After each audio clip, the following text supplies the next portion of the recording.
Subscribe करें और bell दबाएं ताकि कोई खबर रह न जाए।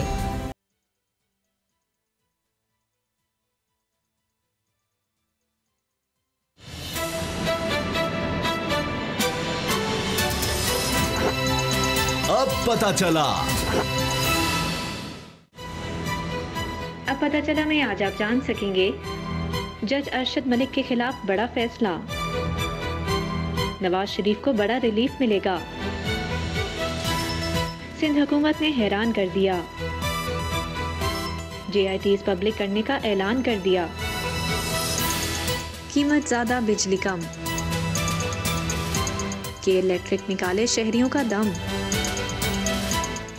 बिस्मिल्लाहिर्रहमानिर्रहीम, अस्सलाम वालेकुम। मैं हूं मोहम्मद उसामा गाजी और आप देख रहे हैं अब पता चला। आज लाहौर हाई कोर्ट ने जज वीडियो स्कैंडल केस का फैसला सुना दिया, जिसके तहत नवाज शरीफ को अल अजीजिया केस में सजा सुनाने वाले जज अरशद मलिक को बरतरफ कर दिया गया। यह फैसला चीफ जस्टिस कासिम खान की सरबराही में इंतजामी कमेटी ने सुनाया। लाहौर हाई कोर्ट के इंतजामी कमेटी के 7 सीनियर जजेस ने मिलकर यह फैसला किया।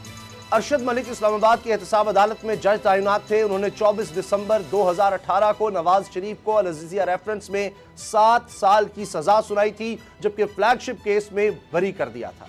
इसके बाद अरशद मलिक का वीडियो स्कैंडल सामने आ गया था, जिसमें उन्होंने नवाज शरीफ और हुसैन नवाज से मुलाकातों का इतराफ किया था। इस स्कैंडल के बाद इस्लामाबाद हाई कोर्ट ने इन्हें ओहदे से हटा दिया था। मामले की इंक्वायरी के लिए जस्टिस सरदार अहमद नईम को इंक्वायरी जज मुकर्रर किया गया, जिन्होंने तहकीकात मुकम्मल करके रिपोर्ट इंतजामी कमेटी को पेश की थी, जिसकी बुनियाद पर आज फैसला आ गया। इस फैसले को नून लीग हक सच की पता करार दे रही है। शहबाज शरीफ का मुतालबा है कि नवाज शरीफ की बेगुनाही साबित हो गई, इनकी सजा खत्म की जाए। मरियम नवाज ने रद्दमल देते हुए कहा कि इस फैसले ने अदलिया पर लगे दाग को धो दिया है।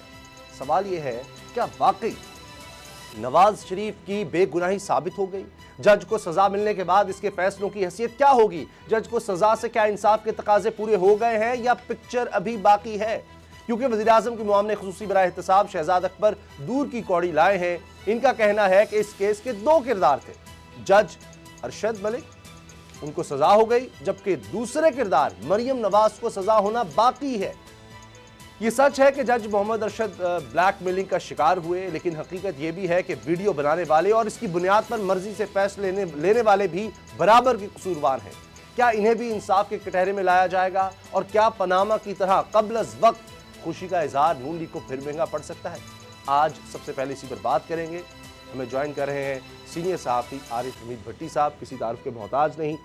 भट्टी साहब, क्या लगता है आपको, ये सजा के बाद अब नून लीग खुशियां मना रही है कि जनाब बेगुनाही नवाज शरीफ की साबित हो गई, क्या वाकई ऐसा है? बिस्मिल्लाहिर्रहमानिर्रहीम। हुसामा, आप तो कानून को समझते हैं, आपकी फैमिली में आपके वालिद हमारे बुजुर्ग वो खुद जज रहे हैं। मेरा तो सर शर्म से झुक गया है आज। ये किस बात की खुशियां मना रहे हैं कि एक जज जिसके पास जिंदगी और मौत और फैसला था, वो किसी भी प्रेशर की वजह से फैसले चेंज करता रहा। ओ भाई, एक केस में उसने सजा दी है, एक केस में बरी किया है। JIT में पाकिस्तान के जो हीरे अदारे थे उनके लोग शामिल किए हैं। ये तो शर्म से हमें डूब मरना चाहिए कि हम किस माशरे में रह रहे हैं कि यहाँ अरबों खरबों रुपए के फैसले वो जज कर रहे हैं जो मुल्ज़मान से अंधेरे में जाके मिल रहे हैं, जिनकी वीडियो बन रही है, जिनके नाजेबा हरकत करते वीडियो बनती हैं। एक जज साहब जो काबिल एहतराम किसी भी अदालत के हों, उनका क्या काम है मुल्ज़मान से मिलना? मुझे बताएं, ये किस कानून के तहत मिले हैं यार? इसमें अगर आप ये कह रहे हैं फैसला, तो देखो अब अदालतों ने करना है कि जो उन पे अल अज़ीज़िया पे सजा थी गलत थी, फ्लैगशिप पे गलत थी, लेकिन इसमें खुशी मनाने की क्या? कानून पे ये जो कह रहे हैं जी, आपने एक बड़ा अच्छा लफ्ज़ कहा था, दाग धुल गया, दाग पक्का हो गया है। ये अब एक्शन ऑफ एक्शन से भी नहीं खत्म होगा कि इस मुल्क में फैसले ऐसे होते हैं कि जज साहबान को कोई वीडियो दिखा के ब्लैकमेल करता है, कोई बरीब केस दे के ब्लैकमेल करता है, या किसी भी सूरत में करता है। ये फैसला हमारे निज़ाम पर थप्पड़ है। पता नहीं ऐसे फैसले कितने किए होंगे। आपको याद होगा सुप्रीम कोर्ट पे इस मुल्क में हमला हुआ, उसका आज तक मुल्ज़म नहीं पकड़ा गया। जस्टिस कयूम को फोन की कि अब मुझे बताएं ये जो आप फैसला क्या, ये क्या श्योरिटी है जो उसने बरी किया को पैसे लेके किया या नहीं किया। और दूसरा, मैं तो इस फैसला तो अदालतों का हम एहतराम करते हैं, हमें मानना है, मुझे इस फैसले पे बड़ा दुख हुआ है। और भाई जज को तो तुम बरतरफ कर रहे हो, जिसने दबाव दिया उसको, किसने दबाव देके फैसला बरी कराया या सजा दिलाई, वो कौन है? ये किस किस्म का फैसला यार, खुदा के वास्ते। ये जंगलों में काम होते हैं, ये माशरों में काम नहीं होते।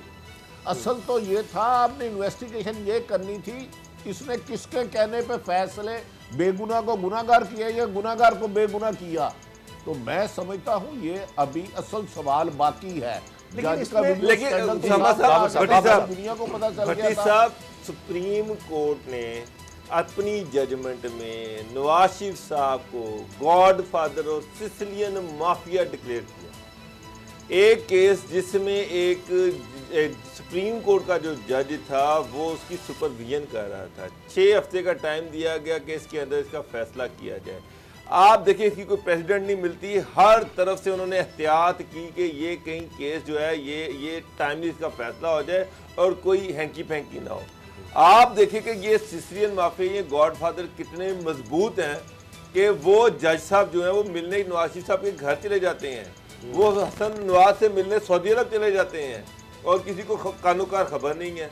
नून लीग उनकी वीडियोस जो है वो बना लेती है, किसी को पता नहीं है।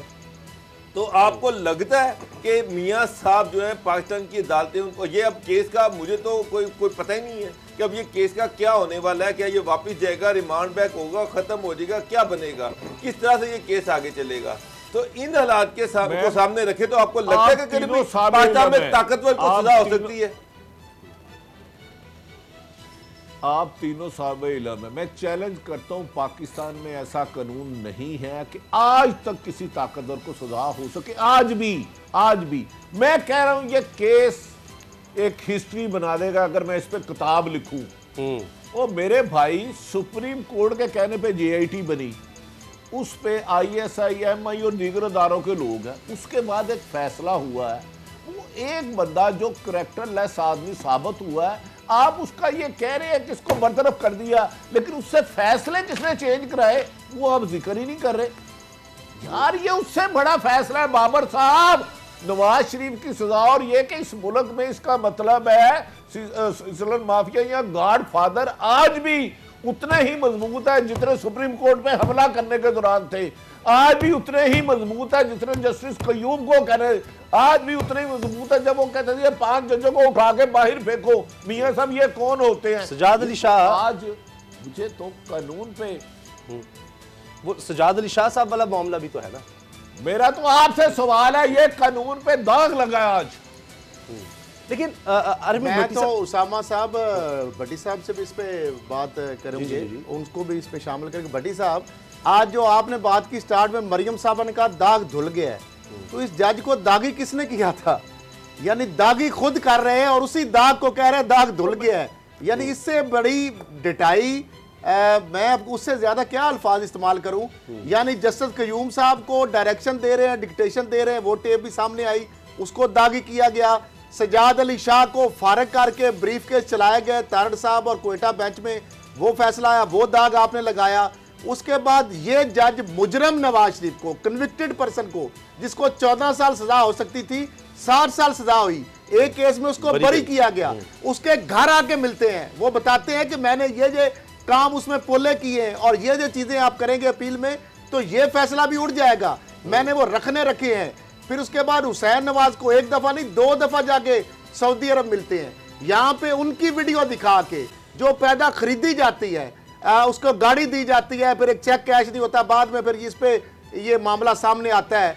अब जज साहब का दाग तो जिसको आपने दागी किया वो तो धुल गया, लेकिन जिसने उसको दागी किया, जिसने अदालत के जज को दागी किया, उसको इस पे मजबूर किया, उसको ब्लैकमेल किया, उन मुल्जमों के खिलाफ क्या सजा होगी। और दूसरी बात, मेरी वकला से बात भट्टी साहब हुई है, वो कहते हैं जज के कंडक्ट के ऊपर को सजा हुई है, केस के ऊपर इसका कोई फर्क नहीं पड़ेगा, दोनों केसेस उसी तरह रहेंगे, उसी पोजीशन में, उनके ऊपर इसके कोई असरात नहीं आएंगे। मैं कल साहब मैं यही गुजारिश करूं आप तीनों को, मेरी नज़र में ये दाग गहरा हो गया और दाग सारी उम्र ये नहीं धुलेगा। फैसला मैंने बताया जेआईटी बनी, असल केस था कि ये इसको एक मुजरम पार्टी से ये किस तरह मिलते रहे। अगर किसी ने अपने हक में फैसला कराया वो कौन थे? वो तो आपने फैसला ही नहीं किया। असल आपने जो वजह थी, जो इसकी कंट्रोवर्सी थी, जिसकी वजह से मुल्क इबहाम का शिकार हुआ, उन लोगों को तो आपने स्पेयर कर दिया। मुझे बताए नवाज शरीफ से किस कैपेसिटी में गया, वो कौन सी वीडियो दिखा रही थी? हुसैन नवाज को एक जज किसके पास फैसला तो ये करना था भाई, इस फैसले में इस जज को इस बंदे ने ब्लैकमेल किया या इसने पैसे लेके ये फैसला किया। वो फैसला तो आपने किया ही नहीं। जिसका सारे अफसाने में जिक्र था वो तो आपने बात छेड़ी नहीं। और भाई कत्ल हुआ है इंसाफ का, तो आपने कातिल को छोड़ दिया और कहते हैं दोबारा तफ्तीश करो। ये तो अदालतें फैसला करेगी। लेकिन ये मरियम साहिबा दाग लगा दिया है आपने। आप सियासत पर गहरी नजर रखते हैं, आपके पास अंदर की खबर होती है। एक तरफ बातें हो रही हैं कि जनाब -1 की हुकूमत को 6 महीने मिलने की, दूसरी तरफ टाइमिंग देखेंगे उसी दौरान ये मसला भी आ गया जज की बरतरफी का, और जिसका लग रहा है कि उसके बेनिफिशरी नवाज शरीफ होंगे। तो जो फैसले करने वाले हैं वो कुछ और तो नहीं सोचना शुरू हो गए, कहीं मायूस तो नहीं हो गए इस गवर्नमेंट से? आप इस चीज को किस तरह से देख रहे हैं? आप मुझे काबू कराना चाह रहे हैं। 2 हफ्ते से उनके फैसले हो रहे हैं। इस सिलसिले में शहबाज शरीफ से भी राब्ता हुआ है, ये मैं गारंटी दे रहा हूँ, पर इक़्तिदार देने का नहीं, ट्रैप करके उनको लंदन से बुलाया गया। उस वक्त भी फैसला नहीं था। आज भी एक मीटिंग में ये हुआ, अल्टरनेट कौन होगा, वो यकीनन इतने खुश नहीं है। वो जो भी है मुझे नहीं पता, लेकिन मैं आपको गारंटी दे रहा हूँ नून लीग की बारी नहीं आ रही। ये जश्न मना रहे हैं इनका पहले दिन से। आपका पता ना, अब पता चला, अब नहीं पता चला, आपके प्रोग्राम से पहले पता चला है। नून लीग का एक एजेंडा था, पैसे हमसे ना छीनो लूटे हुए, हमें कैद ना करो, हमें जेल में ना डालो। और पीपल्स पार्टी के दोनों को एजेंडा था जो मर्जी करो। अब -1 की ये बात कर रहे हैं। मुझे बताए, जिस मुस्लिम लीग के सदर को सुप्रीम कोर्ट ने सजा दी हो उसको आप सदाबहार कायद बना लें, क्या जरदारी और बिलावल के बगैर माइनस पीपल्स पार्टी हो सकती है? तो इमरान खान तो है ही पीटीआई में, इमरान खान उसको -1 का है। हाँ, वो लोग सोच रहे हैं अल्टरनेट क्या करें, लेकिन ये जो खुशी के बेचारे हैं बाजे, ये नाकाम होंगे। मैं आपको गारंटी दे रहा हूँ ये नाकाम होंगे। इन पे क्रॉस है, क्योंकि इनके अदारों की हद तक का बायस बनते हैं। और क्यों नवाज शरीफ अमेरिकन लॉबी को हाइए कर रहा है? किस बात पे मरियम को नहीं जाने दिया गया? ये तो एग्रीमेंट का हिस्सा था कि पहले नवाज शरीफ प्लेयर्स ऊपर हो गए, नीचे हो गए, बांदर किला खेलते रहे आप कौम के साथ। आए 2 सवार रह गए, आए 1 सवार रह गया, उस दिन जाके ठीक हो गया। अब जाके अमेरिका में उसने जाके किया, तो खन साहब के एक दोस्त है, वो लंदन फ्लाइट पे गए, फर्स्ट क्लास की सीट नंबर उनकी 2 थी। नवाज शरीफ को वो मिले, उन्होंने कहा जनाब ये आपने वायलेशन की है और आप ये अमेरिका में लॉबियस्ट हायर कर रहे हैं पाकिस्तान की सीक्रेसी आउट करने के लिए। ये सारे फैक्ट्स हैं, लेकिन हमसे सबूत मांगेंगे, खुद फराड करेंगे। ये अजीब मजाक बनाया हुआ है इन्होंने। भट्टी साहब, सारी चीजें ठीक हैं। एक तरफ आप कह रहे हैं कि -1 नहीं हो सकता पीटीआई के अंदर, जो मर्जी हो जाए। दूसरी तरफ फैसले करने वाले खुश भी नहीं है, नून लीग भी नहीं आएगी। तो चीजें किस साइड पे जा रही हैं? क्या मुल्क इसी तरह चलता रहेगा? इसी तनख्वाह पर सारे काम करेंगे? क्योंकि इस तनख्वाह पे हम काम करना इतना आसान नहीं रह गया। इतना आसान नहीं रह गया, लेकिन अल्टरनेट भी कोई नहीं है फिलहाल। तो उनके पास अल्टरनेट कोई नहीं है। नून लीग और पीपल्स पार्टी के बोर्ड मिलके बनाए तो 136 बनते हैं। 136 के बाद एक मीटिंग में ये भी हुआ, मौलाना फजलुर रहमान के वोट कितने हैं हासिल बस, उन्होंने कहा ये उससे 100 गुना ज़्यादा गंद पड़ जाएगा और हम ज़्यादा बदनाम होंगे। इस ऑप्शन को गौर करने के बाद रद्द किया गया। खुश नहीं है, वो प्रेशर डाल रहे हैं कि पंजाब में हुकूमत लिबरल्स बेहतर करे। कल परसों ही आपको पता होगा कमिश्नर लाहौर को एक लैंड माफिया जिसे मलक कहते हैं, मुझे उसका पूरा नाम नहीं पता, वो बेपनाह अरबों रुपए की प्रॉपर्टी पे खरीदो फरोख्त करता है, उसके कहने पे कमिश्नर लाहौर को चेंज कर दिया। बाबर साहब इस मुल्क में जो इंसाफ की उम्मीद रखता है वो अंधेरे में रह रहा है। अल्लाह इस मुल्क के लिए बेहतर करे। फिलहाल आपको इमरान से गुजारा करना है, ये अच्छा है या बुरा, ये दूसरों के पास भी कोई ऑप्शन नहीं है। कल रात भी इन्होंने उसको मीटिंग की है। और ये नवाज शरीफ साहब जो खुश हो रहे हैं, ये तो पनामा की जब फैसला आया था तब भी जश्न मना रहे थे, मिठाइयाँ बांट रहे थे। इनकी मिठाइयों में हरी मिर्चें निकल आती हैं, लाल मिर्चें निकल आती हैं, फिर ये चीखते हैं हम गलती से कर रहे हैं। तो ये फैसला तो इस जज के पास इनकी रिक्वेस्ट पे ले जाया गया था। मुझे आप तीनों बताए ना, इस फैसले में ये कैसे आप कन्फर्म कर रहे हैं कि कानून की जीत है। एक वो जज पकड़ा गया जिसने किसी को सही या गलत बरी किया, ये फैसला अदालत करेगी। तो ये तो अदालतों पे सवाल है भाई। अरविंद भट्टी साहब, जो प्रेस कॉन्फ्रेंस मरियम नवाज साहिबा ने की थी उस पर जब सवाल जवाब शुरू हुए तो शहबाज शरीफ साहब की तरफ से कहा गया कि मुझे तो पता ही नहीं था, और जो लोग बैठे थे वो कहते हमें नहीं पता था, ये तो मरियम साहब ने बुलाया और बस प्रेस कॉन्फ्रेंस शुरू हो गई, उसमें वीडियो दिखाई गई। वो नासिर भट्ट साहब अब क्यों नहीं आते, वो अदालत में आकर बयान दें, ताकि अगर ये वाकई जो वो कह रहे हैं वो कहानी सच्ची है तो फिर वो साबित हो सके। या जज साहब तो कह रहे हैं जिनको बरतरफ दिया गया 50 करोड़ रिश्वत हुसैन नवाज ने दी।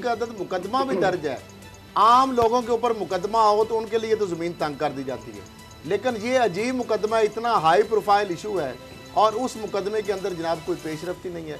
और दूसरा भट्टी साहब, वो लैंड माफिया की जिसकी आपने बात की, एक कमिश्नर का पहले भी सर लिया था जो अमेरिका जाके बेचारे के सांस लिया जाके, इससे पहले भी एक कमिश्नर को और एक और कंपनी के हेड को भी खा चुके हैं। तो 40 करोड़ की इन्वेस्टमेंट है, कुछ तो फायदा उन्होंने उठाना ही है ना, पैसे पूरे नहीं करने। भट्टी साहब तुम एडे सादा ना बनो, और जिन्हें 40 करोड़ रुपया अगर इन्वेस्ट किया रुपया जो गवर्नमेंट खजाने में आना था वो अकेला खा गया। उसकी बदला एक अहम शख्सियत को लंदन के तकरीबन 30 किलोमीटर के फासले पे फ्लैट भी ले दिया।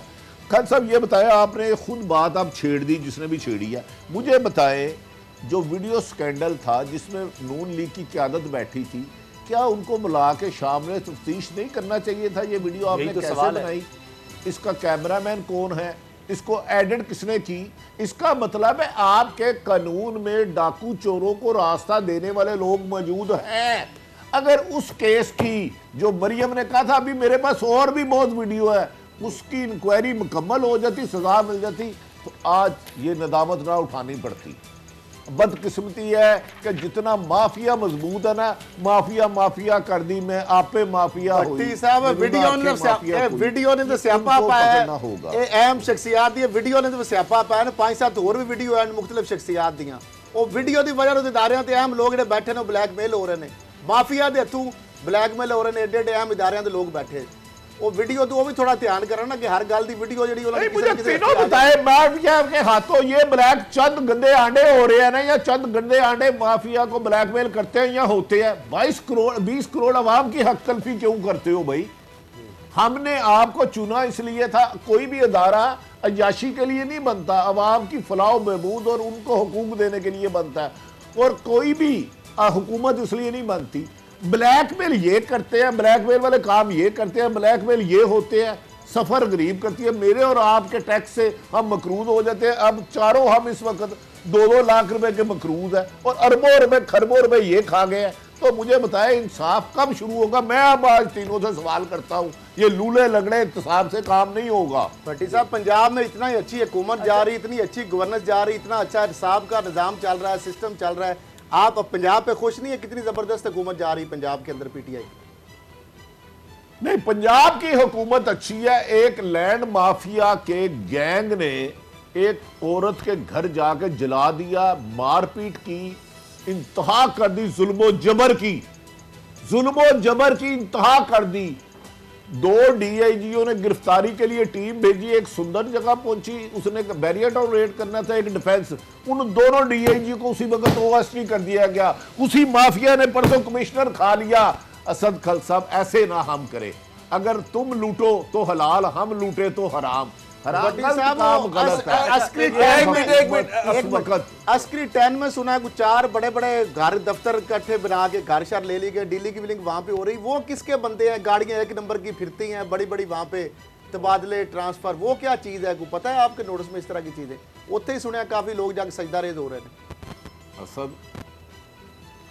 असद कल सब घरों मैं आवा सुनिया तुसी दिओ असल सारे पॉलिटिशियन की लाइन उधर लगी हुई है, ब्यूरोक्रेट्स जहां उसने अच्छी पोस्टिंग लेनी है उधर लगी हुई है।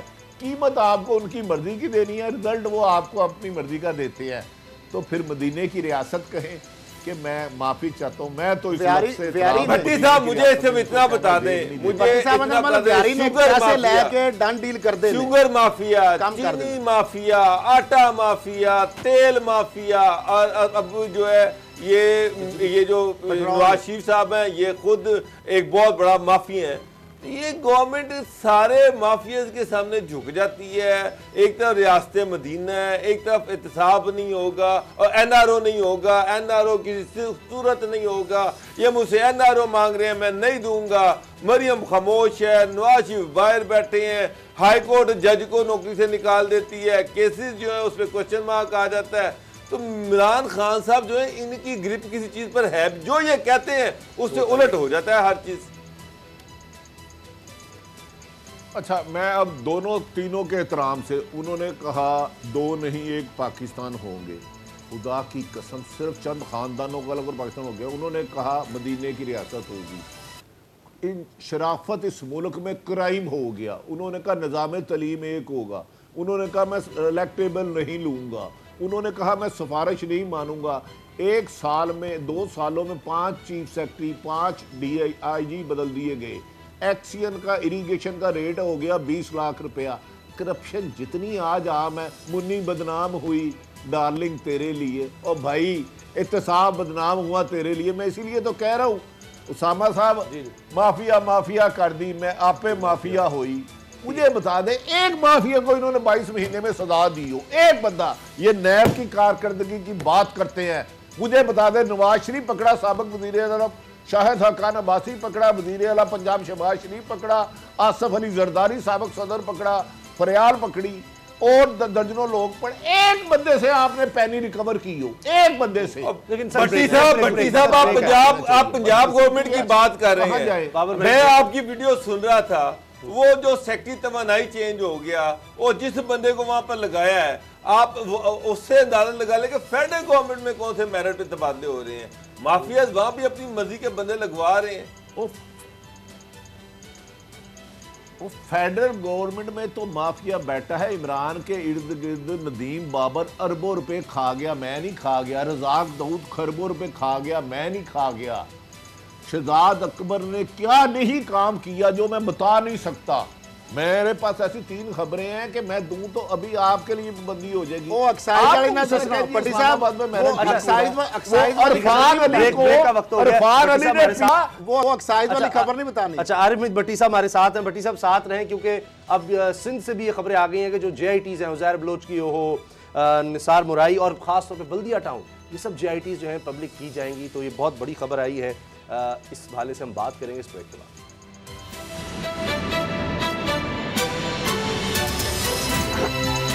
अब पता चला। अली ज़ैदी साहब ने कहा कि जी JIT में बहुत कुछ है, उज़ैर बलोच ने बहुत कुछ कहा है, आसिफ जरदारी फरियाल तालपुर को वो भत्ता देते रहे, ये बातें कहते हैं।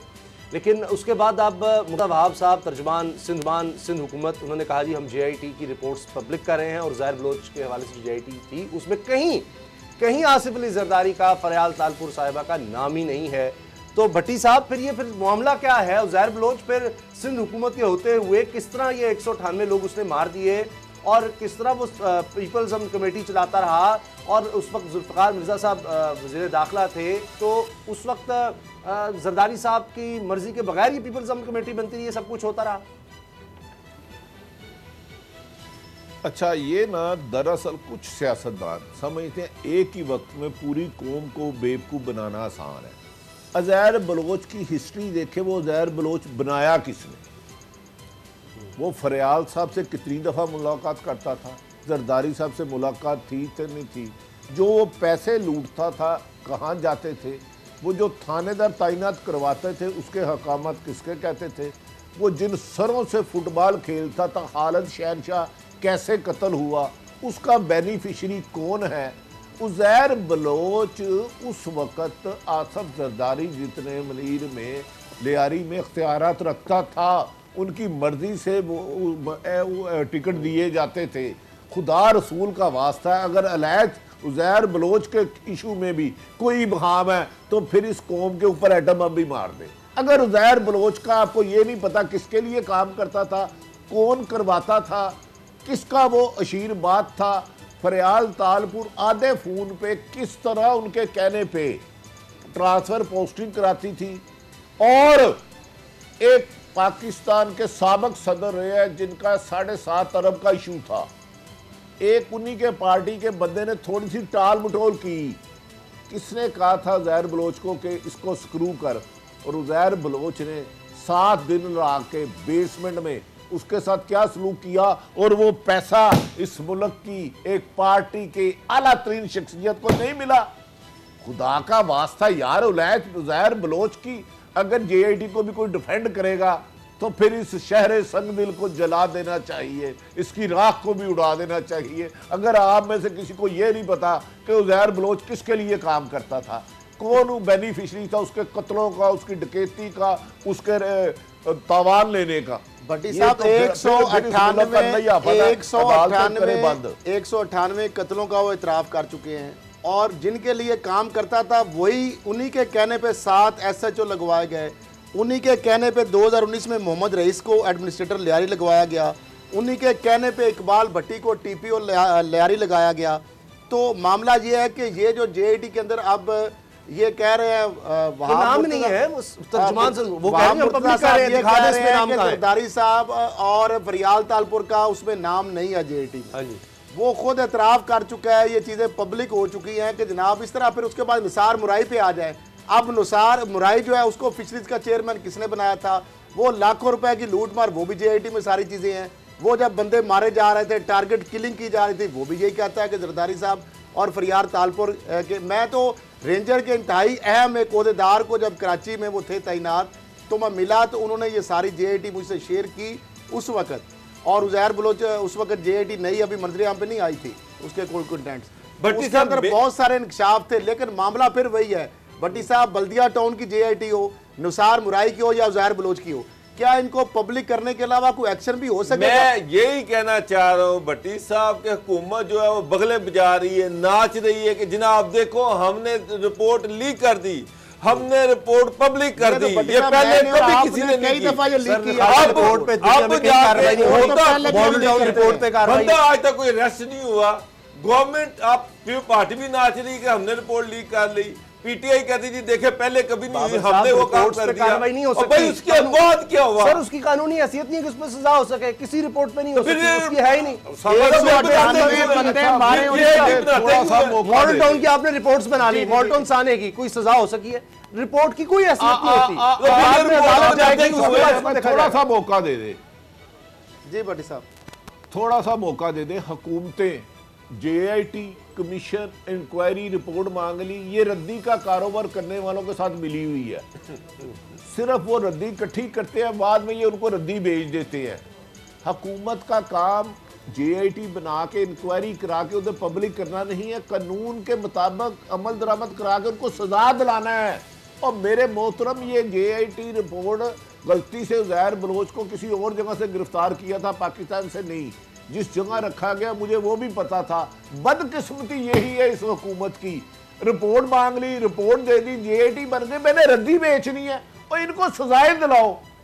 आप हर एक को ब्लैक करने के लिए इंक्वायरी रिपोर्ट मंगाते हैं, कमीशन बनाते हैं, JIT बनाते हैं, बाद में बगल में रखे चीखते रहते हैं, बार्गेनिंग करते हैं, सौदेबाजी करते हैं। और भाई ना बनाओ JIT, इस पे अरबों रुपए लगाए, इसका पैसा इन हुक्मरानों से लो। उज़ैर बलोच जब ये कत्लो गारत करता रहा, जब जगह टैक्स लेता रहा, किसकी हुकूमत थी, किसकी आशीर्वाद थी? बदकिस्मती है, हुकूमत ने सहाफियों वाला काम कर दिया, खबर दे दी। और भाई खबर देना आपका काम नहीं है कि JIT की रिपोर्ट आ गई, आपका काम है JIT की रिपोर्ट पर कानून के मुताबिक असल मुल्ज़मान को सजा दिलाना। अगर नहीं दिलाते तो आप शरीके जुर्म हो। आपको कानून पे आपने ओथ लिया है प्राइम मिनिस्टर साहब कि मेरी आवाम की जानो माल की हिफाजत आपकी जिम्मेदारी है, और अगर कोई कानून तोड़ेगा तो उसको आप सजा उज़ैर बलोच के मामले पर रिपोर्ट नहीं लहराएंगे। ये साफियों का काम है। लेकिन पार्टी ने इसमें सजा है कि बाकी हुकूमत ने लॉ एंड ऑर्डर का मसला जो है ताल्लुक है, बाकी हुकूमत से ताल्लुक कैसे? लॉ एंड ऑर्डर का मसला बिल्कुल उसामा साहब जो कह रहे हैं वो तो अब सिंध हुकूमत का है, तो उन्होंने पब्लिक करनी, उन्होंने सजा दिलवानी है, जजा उन्होंने दिलवानी है, तो बदकिस्मती दी तो वही मुलजम है। अब किससे हम इंसाफ मांगे? भट्टी साहब जिनके नहीं, इसका मतलब है नहीं, आपने रेंजर वहां भेजी हुई है, आप वो उज़ैर बलोच को 2 घंटे के लिए पाकिस्तान लाहौर ले आए, हम उस पर तशद्दुद नहीं करेंगे। 1 दिन बाद 24 घंटे बाद उसका बयान मैं आपको बता दूंगा क्या है, और मैं तो उसका इंटरव्यू कर चुका हूँ। वो क्या किसको गुमराह कर रहे हैं यार? अगर वहां का पंजाब सिंध हुकूमत ईमानदारी से काम नहीं कर रही तो कानूनी तरीके अपनाएं, उसको सुप्रीम कोर्ट में जाए, उसका केस इस्लामाबाद शिफ्ट करें, और उसको एक साथ नाइंसाफ किसी बेगुनाह के साथ होना नहीं चाहिए। लेकिन जब चोरों को चौकीदार बना देंगे तो खल साहब घर में नाकाबिल तलाफी नुकसान होगा। बदकिस्मती है कि हुकूमतें रिपोर्टें टीवी पे नशर नहीं करती, मुजरमों को सजाएं दिलाती हैं, अगर नहीं दिलाती तो वो भी मुजरम है। तो ये अली जैदी साहब फिर आपका मतलब है कि सिर्फ ये प्रेशर के लिए आकर तकरीरें कर रहे थे कि जनाब वो बजट सेशन में आके लहरा कर दिखा रहे थे जीआईटी में उज़ैर बलोच ने ये कह दिया वो कह दिया, ये सिर्फ एक प्रेशर टैक्टिक्स थे, उनको भी पता है कि होना कुछ नहीं है, इसीलिए तो सिंध हुकूमत को कोई डर कोई खौफ नहीं है। अली जैदी मेरा दोस्त है, ये 10 दफा जीआईटी रिपोर्ट दिखा चुके हैं, वो 10 दफा मुझे हुक्म करते, मैं उनको बता देता यार ये 10 दफा दिखा चुके हैं। मैं बार बार अर्ज कर रहा हूँ, हुकूमतें रिपोर्टें लहराने के लिए या ब्लैकमेल करने के लिए नहीं होती। यही भट्टी साहब बिल्कुल आप 100% दुरुस्त है आपकी बात। जेआईटी में सिंध हुकूमत रुकावट है। चीनी का जो किसने कमिश्नर बनाया उसके ऊपर कार्रवाई से किसने रोका है? सर अदालत सिंध हाईकोर्ट ने स्टे दिया हुआ है, सिंध हाईकोर्ट ने कोई नहीं कहा, किसी को पकड़ने कुछ सुप्रीम कोर्ट में गई है हुकूमत, सर अटॉर्नी जनरल गए, सुप्रीम कोर्ट तो अभी की बात है ना। ये रिपोर्टर पार्टी जो शुरू हुई है इसको कई माह हो गए, रिपोर्ट से माफिया नहीं बच सकता, बंदे तो बाहर पहुंचे हुए हैं, बाहर चले गए। उन्होंने कहा लेकिन जब तक इस पर फैसला आईपीपी की रिपोर्ट से किसने रोका? भट्टी साहब इनको ये बता दें, आईपीपी रिपोर्ट आ गई, वजीर आजम साहब ने करवाई, उनका 1000 अरब की चोरियां, किसी एक आईपीपी वाले को पकड़ा गया, उसके ऊपर तो किसी हुकूमत को किसी ने नहीं रोका अदालत। वो तो सर अब यहाँ पे मुझे बताएं पेट्रोल माफिया के ऊपर आपने क्या? मैंने आपको दर्जनों लोगों के नाम गिनाए हैं, साहब के वजीर आजम सदर और अरबपति फ्रॉड करने वालों को, किसी एक को सजा दी हो? खुदा का वास्ता है ये सिलेक्टेड इंसाफ छोड़ दे। पंजाब सिंध हुकूमत की क्या जुर्रत है कि मेरे सिंध के भाइयों को ही मारा गया ना, उज़ैर बलोच ने उधर के लोगों को मारा है ना, अगर वो कातलों के साथ मिल गए हैं तो कानून में बहुत ज्यादा गुंजाइश है, उनमें बहुत ज्यादा गुंजाइश है। रेंजर किस लिए वहां रखी हुई है? अगर रेंजर ना हो, रेंजर के पास रहा है, कौन सा ऐसा सबूत है जो उज़ैर बलोच ने इन्वेस्टिगेशन करने वालों को नहीं दिया? भट्टी साहब उसने एक चीज करनी है, वो आपकी मर्जी। एक चीज बताई है, 198 अफराद के कत्लों की पूरी तफसील बताई है, भत्ता किस तरह लेता था, कैसे 198 बंदों को कत्ल किया गया, किसकी मां पे किया गया, उसके मकासद क्या थे, भत्ता किस तरह लेता था, कौन उसके। खल साहब इधर रुक जाए, खल साहब इधर रुक जाए, फिर मेरी नजर में उज़ैर बलोच कातिल नहीं है, जो उसको बचा रहा है वो कातिल है, और जो उसको डिफेंड कर रहा है वो कातिल है। वो इस निजाम का भी कातिल है, इस बेगुनाह लोगों का भी कातिल है, और कानून का भी कातिल है, और अवाम का भी कातिल है, जो उसको उज़ैर बलोच को बचा रहा है। वो कोई भी है, मुझे उसके नाम से नहीं गर्द, डिफेंड करने से नहीं गर्द। देखें डिफेंड करने में या तो पुलिस की इन्वेस्टिगेशन है या पुलिस की महकमा दाखिला सिंध की प्रोसिक्यूशन है।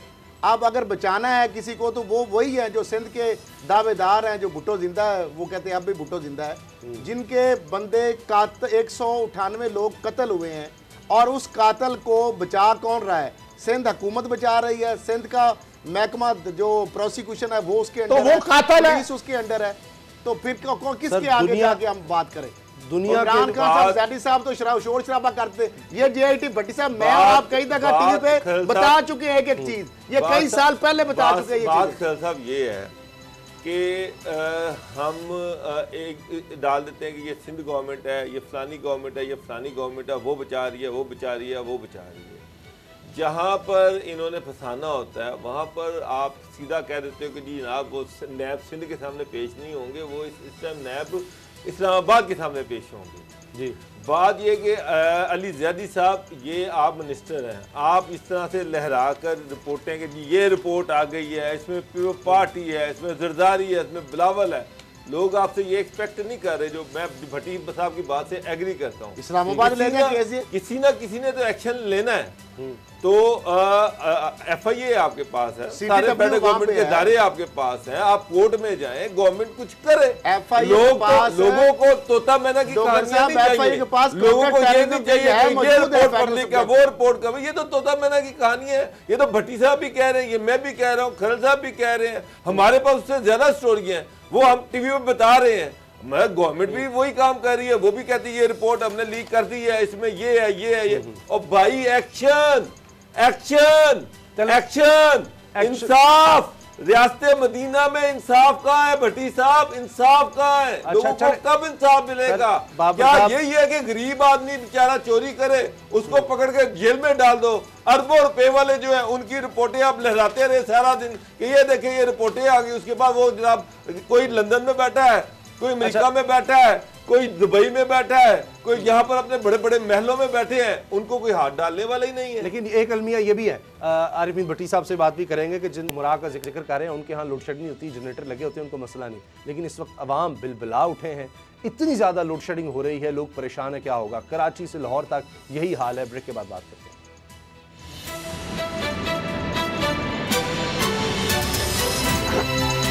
अब पता चला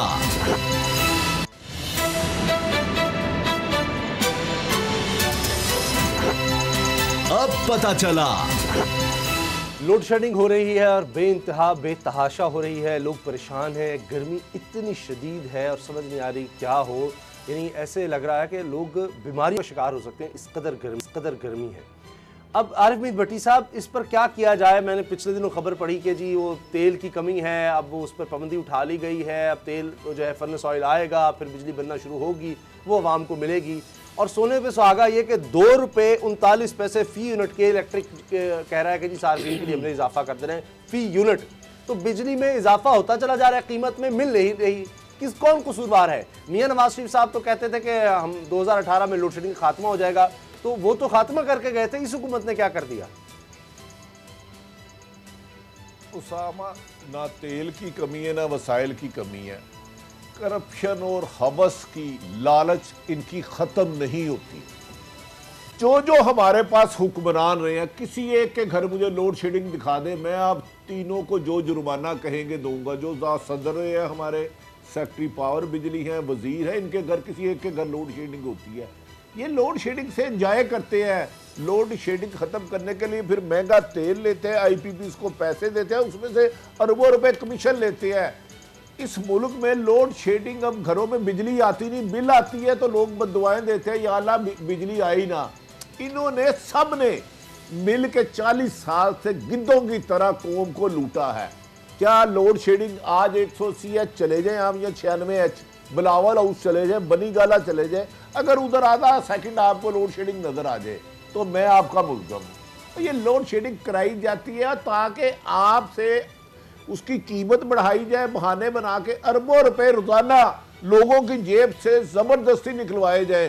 पेट्रोल बढ़ा दो, बिजली बढ़ा दो, गैस बढ़ा दो, ये मेरे और आपके इशू है। इनके लिए तो बिजली का यूनिट 1000 रुपया कर दे तो ये तो छलांगे मारेंगे कि इनका कमीशन अरबों रुपया बन जाएगा। उसामा साहब, ये लोड शेडिंग हम 20 करोड़ आवाम का इशू है। ये चंद बड़े ख़ानदान जो रज़ाक दाऊद, ये मियाँ मनशा, इस किस्म के IPPs हाउस के मालक है ना, वो लोड शेडिंग करवाते हैं हमें जलील करने के लिए ताकि रेट बढ़े। खुदारा आप और हम हकीर है, आप समझे ये मुल्क चंद खानदानों के लिए है। वो किसी भी ताकत की सूरत में बैठा है, कहीं भी बड़ी बिल्डिंग में बैठा है, बड़ी महफूर हसार में बैठा है, जहाँ सैकड़ों लोग उसके मुहाफिज और ड्यूटियाँ दे रहे हैं। वो आपने देखा नहीं स्टॉक एक्सचेंज में हुआ, 19,000 तनख्वाह लेने वाले ने खरबों रुपए के मालकों को बचाया और उन्हें इतनी तौफीक नहीं हुई उसके घर जाके कुछ पैसे दे देते। 19,000 तनख्वाह लेने वाले ने खरबों रुपए की स्टॉक एक्सचेंज को बचाया। तो ये लोड शेडिंग जान के करते हैं। मैं और आप बिल बुलाएं, फिर ये बिजली का रेट ज्यादा करें, बिजली आए तब भी हम रोए कि रेट इतना रेट हो गया, ना आए तो तब भी रोए, क्योंकि इनके घर लोड शेडिंग होती नहीं है। तो ये ऐसे ही हमने गुजारना है जब तक आवाम ना उठी और इनके गिरे बालों खान साहब ने अभी जो कौमी असेंबली में हमारे हकूक दो, उसमें उन्होंने कहा कि जी ये शुगर मिल्स इसीलिए बनाई जाती हैं कि तो सारे सियासतदान शुगर मिल्स में आए ही इसलिए कि इसमें ये दोनों हाथों से लूटते हैं, वाइट कर लेते हैं मनी, ब्लैक मनी को वाइट भी कर लेते हैं, सब्सिडियां भी लेते हैं, सब कुछ लेते हैं। तो ये आईपीपीज में भी फिर वही है। तो इसका मतलब है कि इनको भी कोई हाथ नहीं डाल सकता। भाई अगर वज़ीर आज़म साहब ये कह रहे हैं तो एक्शन उनके खिलाफ भी वज़ीर आज़म साहब ने लेना है ना। इमरान खान के इर्द गिर्द आईपीपी चला रही है, इमरान खान ने फाइल बंद कराई है, इमरान खान ने आईपीपी की फाइल बंद कराई है। इमरान खान ने जब इस्लामाबाद धरने के दौरान बिजली का बिल जलाया था उस वक्त कितने रुपए यूनिट था और आज कितना यूनिट है, फैसला उसामा गाजी, असद खल और बाबर डोगर करे।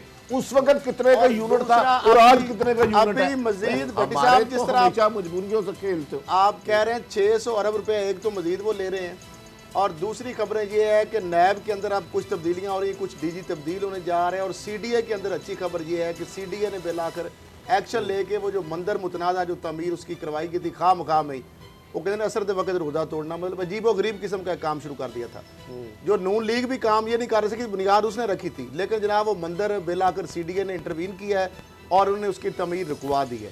तो दूसरा मैंने जिस तरह बताया कि नैब के अंदर कुछ अहम तब्दीलियां होने जा रही हैं डीजी लेवल की, तो आप देखते हैं कि आगे। जी डॉक्टर साहब, भट्टी साहब, ताकतवर की हुकूमत, ताकतवर के जरिए हुकूमत और ताकतवर के लिए हुकूमत, जमहूरियत की यही अब जो है ना तारीफ रह गई है। मुझे ये बताएं कि गरीब आदमी क्या करे, कहाँ जाए। इमरान खान साहब ने वादे किए, रियासत मदीना दिखाई और जो कुछ किया, और लोग तो रुल गए हैं, चस भी बड़ी आई है। अब किधर जाएं? आप क्या मशवरा देंगे? आम आदमी क्या करे बेचारा? मैं गुजारिश करता हूँ, 95% लोग एक वक्त की रोटी नहीं खा सकते। अगर वो रोटी खा लें तो याद रख लें बिजली का बिल नहीं दे सकते, पानी का बिल नहीं दे सकते। जो माजी में हुकूमतों ने किया, इस हुकूमतों ने उसको कॉपी पेस्ट किया। ये अवाम पहले 1.25 लाख की मकरूज थी, अवाम को निकलना होगा और इन डकैतों को जाके गिरेबान से पकड़ना होगा। हमारे माल पे अरबों रुपए की महलात बनाने वालों, हमें हमारे बुनियादी हकूक दो, तालीम, सेहत और इंसाफ, नहीं तो ये माशरा खाना जंगी की तरफ जा रहा है, कोई नहीं रोक सकेगा। अगर कोई ताकतवर ये समझ रहा है ना हमारे पास बड़ी ताकत है, ये उस ताकत वाले भी इस अवामी तूफान के आगे इंशाल्लाह बहेंगे, और ये वक्त बहुत जल्द आ रहा है, टाइम फ्रेम अल्लाह को पता है। और मैं बता दूं ये आ रहा है। अब जो लोगों डर डर के ड्राइंग रूम में करते थे वो बात सरेआम मोहल्लों में, थड़ों में, चौराहों में हो रही है कि हमें लूटने वाले कौन हैं और क्यों इनको बचाया जाता है। लेकिन इमरान खान साहब ने कहा जी ये सबसे बड़ा मसला जो है हमारा ये है, ये बिजली का सारा, अगर हम इसको सस्ती बिजली लोगों को दे दें, ये 2000 अरब रुपए से जायद का सर्कुलर डेट हो चुका है। 2000 अरब, मेरा ख्याल है कि दुनिया में और कोई मिसाल नहीं होगी। वो तो कहते हैं कि बिजली महंगी बनती है, हमें सस्ती देनी पड़ती है, ट्रांसमिशन का मसला है। अब इस वजह से, ये उनके अल्फाज हैं, वज़ीर आज़म के अल्फाज हैं कि ये जो वबा आई है कोरोना की, इसमें हमें ये अपॉर्चुनिटी मिल गई है कि नए सिरे से हम आईपीपीज़ के साथ मुआहदे कर सकते हैं कि जनाब हमें सस्ती बिजली दो। वो तो इसमें अपॉर्चुनिटी तलाश कर रहे हैं कि ये बहुत बड़ा एक हमारे लिए एक शायद फ़ायदा निकला इससे। तो इतना ही आसान है, ये आईपीपीज़ वाले मान जाएंगे कि जनाब आपको हम सस्ती बिजली देते हैं जो मिल नहीं रही। उसामा मेरे मुंह पे बेवकूफ लिखा था, पर मैं सुबह 2 दफा नहाया, मैंने सर्फ साबुन से धोया, मिट गया। आईपीपी वालों को डिफेंड कौन कर रहा है? आईपीपी वाले है कौन? ये रिपोर्ट कब से शाया आई है? किसके टेलीफोन पे वो बंद कर दिया गया है? वो उस रिपोर्ट को, मैंने कहा ना, रिपोर्ट रद्दी बेचने के लिए बनवाते हैं। मुझे बताए उस पे अमल दरामद करके कितने लोगों से भट्टी साहब मियां मनशा जैसे लोगों के खिलाफ बताए आप, मियां मनशा जैसे लोगों के खिलाफ एक्शन लेना कोई आसान बात है? वो एक माफिया का रूप धार नहीं, सिर्फ हर रज़ाक दाऊद है। काबीना में बात रियासत के दावेदार हो, सेक्रेटरी पावर ने फिर कहा था डरते हो कि जी हमारे बैनुल-अक़वामी ताल्लुकात खराब हो जाएंगे, इंटरनेशनली पर बड़ा प्रेशर आ जाएगा, बड़ा मसला खड़ा हो जाएगा, अदालतों में चले जाएंगे लोग और इंटरनेशनल कोर्ट्स में जाकर हमारे खिलाफ केस ले आएंगे। तो इसलिए फिर इमरान खान साहब कहते हैं मजबूरी में ये काम आपने डाकू चोरों की धमकियों से डरना है कि अवाम को उनके हकूक देने के लिए दावे करते हैं। कमाल बात है यार, आपका ना अल्लाह पे यकीन है ना कानून पे यकीन है, ब्लैकमेलरों से आप ब्लैकमेल हो रहे हैं। आईपीपी की बनाई क्यों थी अगर रिपोर्ट पे इंप्लीमेंट नहीं कराना था? भट्टी साहब ब्लैक मेलरों के पास वीडियोस है, हमारे दौर का एक ब्लैक मेलरों के पास वीडियो है, जिन्होंने एक्शन लेना उनको डराते हैं कि हम वीडियो चला देंगे। अब फिर क्या करें? साहब कहती है एक मुआहदा हमारा दिखा दें, एक मुआहदा हमारा दिखा दें आईपीपी से, हमने तो किया ही नहीं, ये तो सारे मुआहदे पुराने हुकूमत ने करके उन्होंने सारा कुछ किया, पीपल्स पार्टी ने, नून लीग ने, हमने तो एक मुआहदा नहीं किया। बहरहाल प्रोग्राम देखने का बहुत शुक्रिया। आरिफ मीर भट्टी साहब आपका बहुत बहुत शुक्रिया, आपने वक्त निकाला हमारे लिए, दुआओं में याद रखिएगा। इजाजत दीजिए, अल्लाह हाफ़िज़।